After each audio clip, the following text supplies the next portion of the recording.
Hey guys, welcome to episode 4 of When Life is Lifing, the podcast. Today our special guest is Dawn Price of the Sophia Project. Welcome, Dawn Price. Hi. So, Dawn is here to talk about 501c3s, the Sophia Project, some hardships that you may have going into having a 501c3, maybe some grant writing problems, things like that. And so she's going to go over and help us out in discovering what you can do to get your first 501c3 and be successful at it, because she's one of the most successful people in the city. That's so kind of you. Thank you. So, Dawn, tell us a little bit about the Sophia Project to start out. Okay. Well, we started in the St. Louis region in 2011 with about 47 8th graders. We had 2 community partners, Confluence Old North and Brittany Woods Middle School. And the concept was that we would work with girls who had a 2.5 or below, a history of poor attendance, or students who needed additional support. Mm-hmm. And our promise was that we would work with them from 8th grade until they graduated from high school. Wow. And so our first class of graduates was 2016. 2016. So you've been running this program for a while. For 13 years and some change. That is amazing. And so you've seen the ups and downs of this industry as far as a nonprofit 501c3. First, tell us a little bit about what you do for the girls.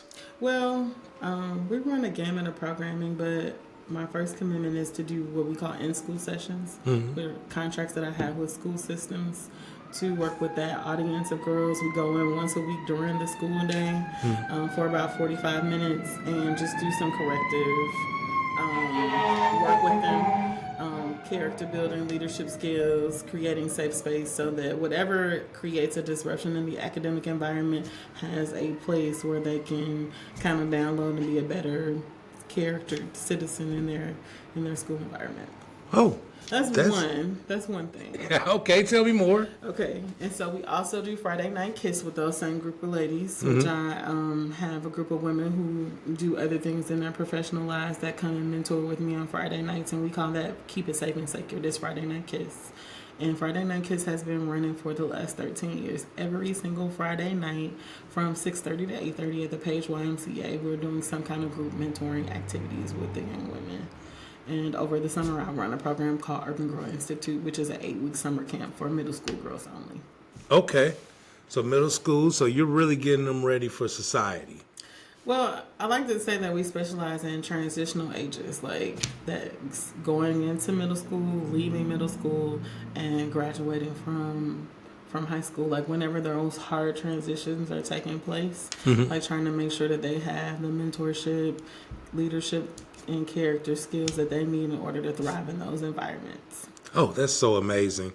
I remember my daughter when she was in grade school, she went to Marion Middle School, and it sounds like some of the same things that they did there, you're doing to the next level with what you have going on. I love Marion Middle School. Do you really? Yes. They have a great program, but I feel like what they were doing is like the basics to what you've already advanced to, like the intermediate level. Does that sound about right? Well, I don't know a whole lot about what they're doing. I don't want to throw no shade, but I really try my hardest to give the girls everything that they need. Like most of the time when you have some young women who are in some hardship situations, they get slighted. But when they're in the Sophia Project, I'm going to give you all the tools. If you choose to use them, that's your business. But you've gotten every bit of exposure and advantage point that you need, even if it doesn't come from family and organic situations. Even if you've been predisposed to some trauma, you still have access to success. And so that really is our optimum goal. Oh, wow. Wow, yes. I love it. I love it. So let me ask you this. This is very important to the people that want to do something to help you. How can they help you? Oh, I mean, I'm always looking for mentors. Okay. Human equity is one of my biggest, champions. Human capital is one of my biggest champions. So we're always looking for mentors, both male and female. I'm always looking for community partners, companies who want to give back, and I'm always looking for individual donors. And you can always go to our wonderful website at thesophiaproject.org and sign up to do any of those things. Oh, that's great. So make sure if you want to help out with these young ladies that you go to thesophiaproject.org, sign up, sign in, and let's get it going. So what are some hardships? Because life be lifing. And when life is lifing, what do you see, like, not in the future, but what have you seen in the past that made it challenging to be as successful as you are right now? What was the challenge that you had to overcome, just the one that really sticks out the most? I think one biggest challenge for people is to believe in your dream enough to not let it go.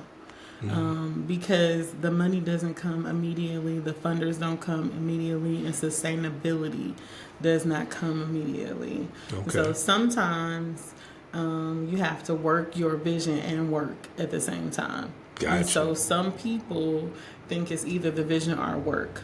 But you lead into being able to work your vision full time. Unless you're a trust fund baby, unless somebody walks up to you and says, I got $300,000, go maximize. And sometimes that happens. I just wasn't privy to any of those advantage points. And so for many years, I worked overnight while I worked the Sophia project during the daytime. And so, being committed to your own vision is one of the biggest hurdles, because you kind of have to have a lot of self-motivation to, continue relentlessly until you get to the next level of whatever it is that you feel like you're ready to access. Commitment. That is a gem. That's a life gem, is commitment. No matter what's going on in life, if you have a dream, if you have a vision, you have to commit to it first. You have to start something. No matter what obstacles you overcome, you have to at least start, go through the obstacles, wait out the storm, and try to finish what you have started. Can you think of a particular instance where you really had to really tighten down and jump over this hurdle, and it wasn't just I'm getting over this hurdle, it's I had to really dig in. I really had to dig in. I think there are so many. When you're a small business owner, there are so many. Many. We could be here for a couple of hours unpacking some of the mistakes I've made and some of the times that I've had to just, push through and overcome. But one that sticks out in most recent years is when we hit COVID. A lot of for-profit and nonprofit businesses had to close during COVID because it was really hard to continue to serve people during that season. Right. And I was like, every time I hit a landmark at the Sophia project, people say statistics say that when you get to the 5 mark year in a business, you made it. So we hit 5. We graduated those group of kids in 2016. Yay! So COVID was approaching, and I was like, we're about to hit the 10-year mark, and I had a theme. It was like, I'm going to teach the girls 2020 vision. Like, if you have a dream, you stay fast to it, you can actualize it, because I think a lot of times kids don't know how to actualize their dreams. Right. And it's people, period. Yeah, just in general. In general, but I mean, my market is children. And so I was like, our whole theme is going to be about 2020. And 2020 is going to be about 2020. And that was absolute devastation. Yes. Emotionally, as an entrepreneur who was like, I'm putting my everything into it, it really almost slipped through my hands. And it was through the grace of God that I didn't have an office, I didn't have overhead, I didn't have all of the things. At that time, I really had kept everything pretty nominal because I was still working, and I had community partners. I had a very small budget. Okay. But my forecast was I was about to launch to my next level. Big. And what happened was I was holding on to my shirt emotionally and in the physical sense, very much so. And so we had to suspend activities as we know it. We definitely were on Zoom doing our Friday night programming. So you still had that going? I had some girls who were some absolute soldiers who connected. We met them in parking lots with activities. Let's just say, I mean, when we talk about this part of the process about being relentless, I think we had a renegade pearling ceremony where we all met in Forest Park with our black dresses and our mask on to try to pearl some kids who were graduating. Wow. But, just those moments that stand out to me, because at first I was mourning the idea that things weren't where I thought they were going to be, especially at that 10-year mark. Yeah. Then I had to recalibrate and still kind of move forward. And I started to focus on some things that I didn't have time to do when I was always moving around, like working on my infrastructure and changing my website and my logo and, just things that I just didn't focus so much on. I had to replace that energy somewhere else. Okay. And when it was time for the world to open back up, I was ready to kind of relaunch my brand. Okay, so you relaunched. How did that go? It was it fast, quick? Was it everything you dreamed of, or was it? I still have this I have to overcome. Now we're back open. Now, the fears of people getting back together immediately was set in, or did everybody just say, "Hey, I'm ready to get back into the Don Price program"? No. I think I want to say at first, of course, people were excited about the new look of things. That was fine.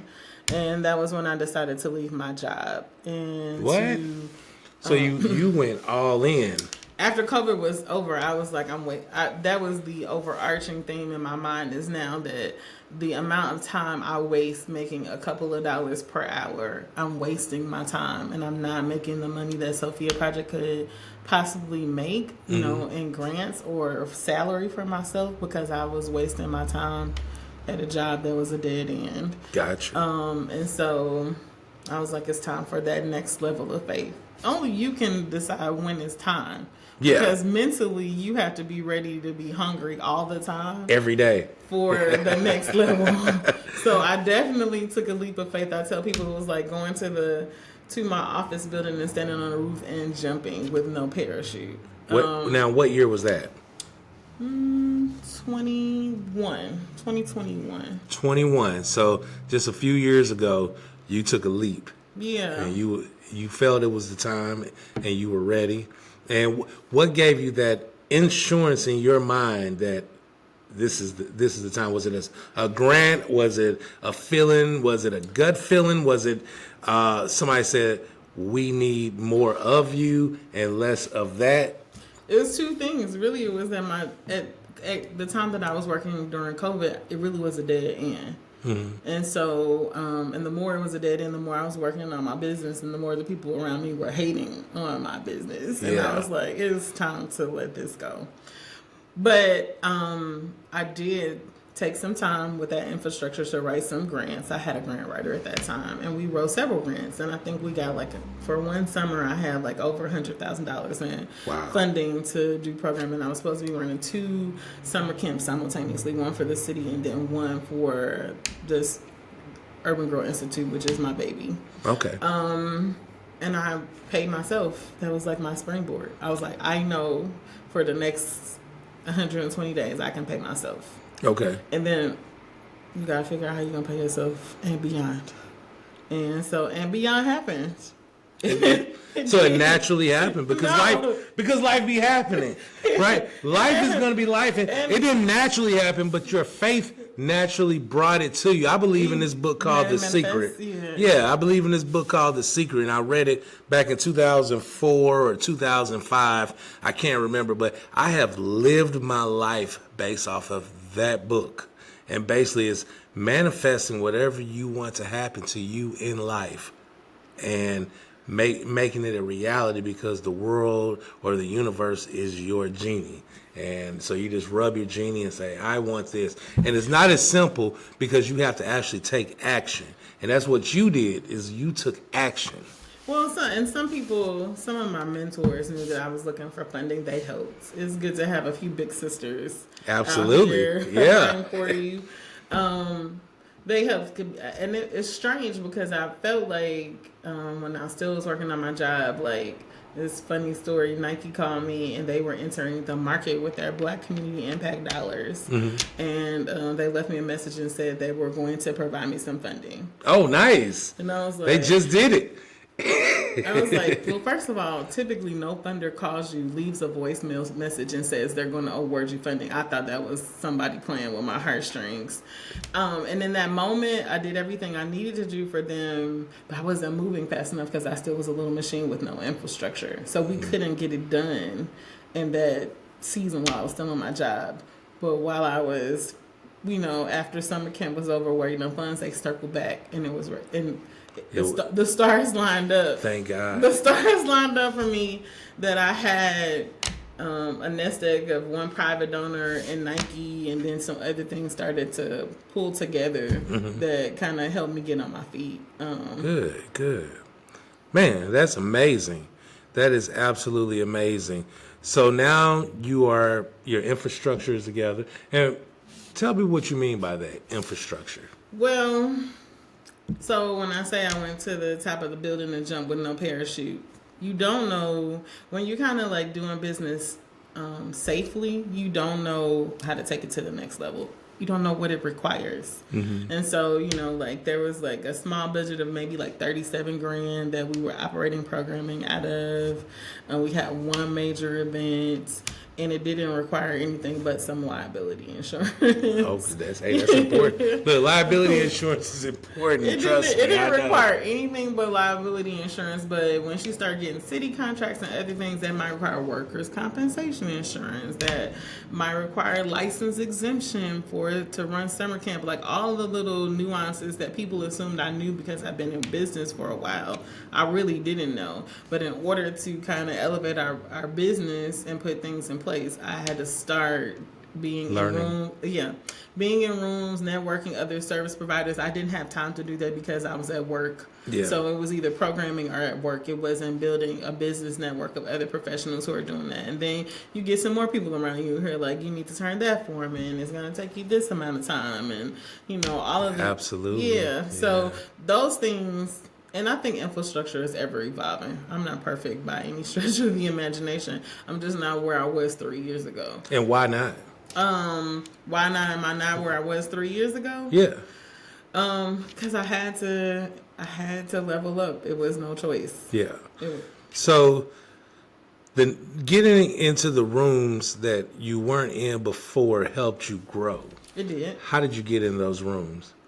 I think a lot of people are afraid of networking and rejection, and there's a lot of that out there. Yeah. And so sometimes, and I'm an extroverted person, but the more I'm outside, the more I have to re-up before I go back outside. But you have to grab your energy levels back up to get back into the scene. You gotta kind of like do a lot of positive self-talk about whether or not you're going to be received or not received. And unfortunately, the more you do, the more people are less defensive coming towards you. They might know about you before you even know they know you. You might be Googleable. Right. But beforehand, when I wasn't Googleable, and people would be like, it was nice to meet you. Yes. And I still get a significant amount of rejection because I've decided that I want to level up some more. Yeah. So trying to get to tier 2 or whatever tier I'm thinking I'm going into, like I invited somebody to be a part of my Little Black Dress Hall of Fame. It's a big somebody, and she told me no last year, but I met her in person this year, and she was like, "It's so sweet to see you." I was like, that was real rejection in real time. And you really gotta like pick yourself up and move on. Yeah. Okay, well maybe that's not my person. Then go find your people. Yeah. So I feel like in that kind of exchange, I think God puts the right people there too for you. Like, they always say when one door closes, another one opens. And I feel like that is so true because it's, many times in life I could have went right, and then I had to create a situation where I had to go left because right was not working and left was working. And, it really just depends on the situation. And in business, especially nonprofit, you have a lot of red tape you have to stay within, especially when you're dealing with other people's funding and monies. And so, can you tell us a little bit about that? Well, I think you're right about the right doors will open for you. And I'll say this. We were working, trying to get a grant one time. At that time, we were meeting in my church. And we were working to try to get a grant. And the funder, when you go to my website, I have all this religious stuff about, you can read my bio. I went to seminary. They would read through that. And so immediately, they would kind of put me in a box that I was proselytizing to children. Okay. And so the funder was really excited about the work. They're really excited about the access. They want to give me the money. They're sitting around the conference room. They call me. They call me and they ask me, what do I mean by keep it safe and sacred? Or what does it mean, like, am I a faith-based nonprofit? And I was really just kind of like, pacing and toiling, because you really want access to all funds. Exactly. But all funders are not appropriate for you. So true. And it's just unfortunate, because you really have to gain perspective really quickly that you're not going to be in partnership with everybody. You're not going to be in partnership with everybody that you think you want to be in partnership with. Yeah. And at that time I was like, we're not harming anybody. I had plenty of Muslims, plenty of atheists, plenty of children. I had plenty of school partnerships that trusted me enough to reroute their school buses to my church to let their kids get off the school bus to come to be a part of my programming. But in real time, people could see that. But sitting around a boardroom in another state, you couldn't access. I can't tell you the story enough. Right. I have to trust that your emotional baggage, whatever your faith traditions or experiences, are not going to impact your decision-making skills for this opportunity for these girls. And sometimes it just is not a match. Gotcha. And so one of my board members were like, that just means they're not your funder. Yeah, there he goes. Yeah, so there are some, in a more practical sense, they're restricted funds, they're general operating funds. There are a lot of fundraising where you can decide to put those dollars towards what you need to put them towards for your organization. Okay. All the money goes into a category. Yeah. And you just have to be responsible if you want to that part. Being responsible. Look, if you're going to have a nonprofit, please be responsible. And, make sure the money is going where it's supposed to go, especially if it's like yours is kids based, if it's Salvation Army, YMCA, whoever it may be. Just make sure it's going towards the proper, because they gave you the 501c3 because you're helping. Absolutely. And that's absolutely what it's for, is helping, whether it's kids, adults, veterans, whatever you're doing. Make sure you're helping, and helping in a big way, because your impact is going to make a difference on a generation of people. So you're helping young girls. You're help molding those young girls into motherhood, family life, work life, business life, and whatever you're giving them, they're going to carry with them forever. And so that's a huge, huge responsibility and a huge legacy that you're leaving with the community. And we really appreciate you here in St. Louis for that. Again, tell people how they can help you. Well, again, I'll say we're always looking for mentors, both male and female. The women normally come and help me every Friday night, but I do have every third Friday I like to do something called Conversation with Our Daughters, which is an opportunity for some of our male mentors to come in and just have conversations with our girls. And I'm looking for male mentors. We always are looking for community partners. One of my things that we're doing right now is trying to get girls to be able to do post-secondary exploration, which really means that they get an opportunity to be exposed to careers that may not be college related, maybe a skill, a certificate. It's just been my finding and mentoring in all these years that some people really are not going off to college. Yes. But I really want them to still make a plan and do their due diligence of how they will make more than that is amazing. Make a living wage. Mm-hmm. So looking for businesses that want to partner with me, and that we're getting ready to have a career fair called Girl Talk at Rankin in February. Nice. That would be wonderful. to participate in. And again, just donating is also always, dollars do help the mission go a long way. Yes. So you're getting them ready right now for job readiness and world readiness and social readiness. You are really planting a big seed there with these young ladies. And we really appreciate you for coming out and giving us a better understanding of what's going on in the community that we don't always see, but you're behind the scenes pushing it and making things better for these young ladies. And we really appreciate that. Thank you. And we appreciate you for tuning in and listening to us. Don't forget to get the book, Because Life Be Life, in the podcast. And the book is on Amazon. And it's not rocket science, it's sales. That book is here for job readiness right now for men, women, young ladies, young men. If you're wanting to get into sales, that's the book for you. And we really appreciate you again, Don, for coming out. If you have any questions, concerns, Google her. Go to the sophiaproject.org. If you want to get in contact with me, Google me, or you can get the book and all my information in the back of it, or you can just hit me up at cannonsalestraining.com. Thank you again for tuning in. Bye for now.